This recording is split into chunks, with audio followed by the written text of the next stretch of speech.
Hello hi everyone, welcome to Alekhya's kitchen Indian recipes. ఈరోజు మనం చూసిన రెసిపీ ఏంటంటే ఈజీ దొండకాయ ఫ్రై అనమాట. దీనికి మనం ఇలా దొండకాయల్ని చిన్న చిన్న పీసెస్గా కట్ చేసుకోవాలి.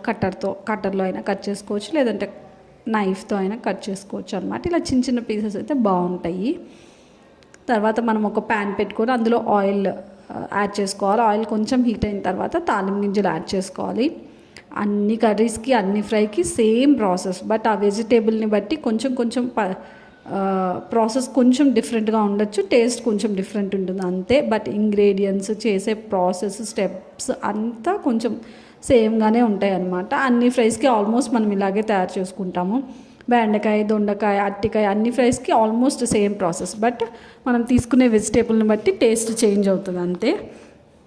చూసారు కదా, తాలింపు గింజలు అండ్ కరివేపాకు యాడ్ చేసుకున్నాం. అది యాడ్ చేసుకున్న తర్వాత కట్ చేసుకున్నటువంటి దొండకాయలను యాడ్ చేసుకొని కర్రీకి సరిపడా పసుపు అండ్ ఉప్పు యాడ్ చేసుకోవాలంతే. మనం రోజు ఇంట్లో తయారు చేసుకునే రెసిపీస్ అన్నమాట. క్విక్ అండ్ ఈజీగా మనం ఇంట్లో సింపుల్గా తక్కువ ఇంగ్రీడియంట్స్తో ఎలా తయారు చేసుకోవాలో చూస్తామన్నమాట. మన ఛానల్లో అన్ని రెసిపీస్ ఉంటాయి. డైలీ 1 షార్ట్ వస్తుంది అండ్ అలాగే వీక్లీ 1 లాంగ్ వీడియో వస్తుంది. తప్పకుండా మీరు అందరూ సబ్స్క్రైబ్ చేసుకోవాలి. Thank you so much.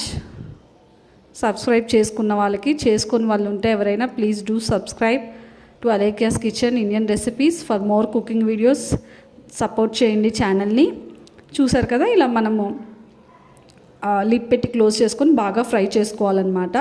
మనకేంటంటే కొంచెం నేను ఇక్కడ తీసుకునేవి ఏంటంటే కొంచెం పండినవి, అట్లా కాకుండా మనకి మంచి పచ్చిగా ఉన్నటువంటి దొండకాయలు అయితే మనకి చాలా టేస్టీగా ఉంటాయి. ఇంకా చాలా బాగుంటుంది అనమాట. మనం లాస్ట్లో ఇవంతా ఫ్రై అయ్యి బాయిల్ అయిన తర్వాత కారం అండ్ అలాగే దీనికి జీలకర్ర పొడి చాలా ఇంపార్టెంట్ అనమాట. టేస్ట్ ఎన్హాన్స్ అవుతుంది. సో జీలకర్ర పొడి అండ్ అలాగే కారం యాడ్ చేసుకొని బాగా మిక్స్ చేసుకుంటే అంతే. అండ్ కొంచెం పండినవి కాబట్టి మనం బాగా డీప్ ఫ్రై అవ్వవు అనమాట. ఇంకెంత ఫ్రై చేసినా ఇలాగే ఉంటుంది కర్రీ. సో మనం తీసుకునే దొండకాయలను బట్టి ఫ్రెష్గా మంచిగా ఉంటే అనమాట మనం బాగుంటుంది. సో చూసారు కదా, ఇలా మంచిగా బాగా ఫ్రై చేసేసుకుంటే అంతే, రెడీ అయిపోయింది. Thank you so much for watching. Bye bye, see you soon.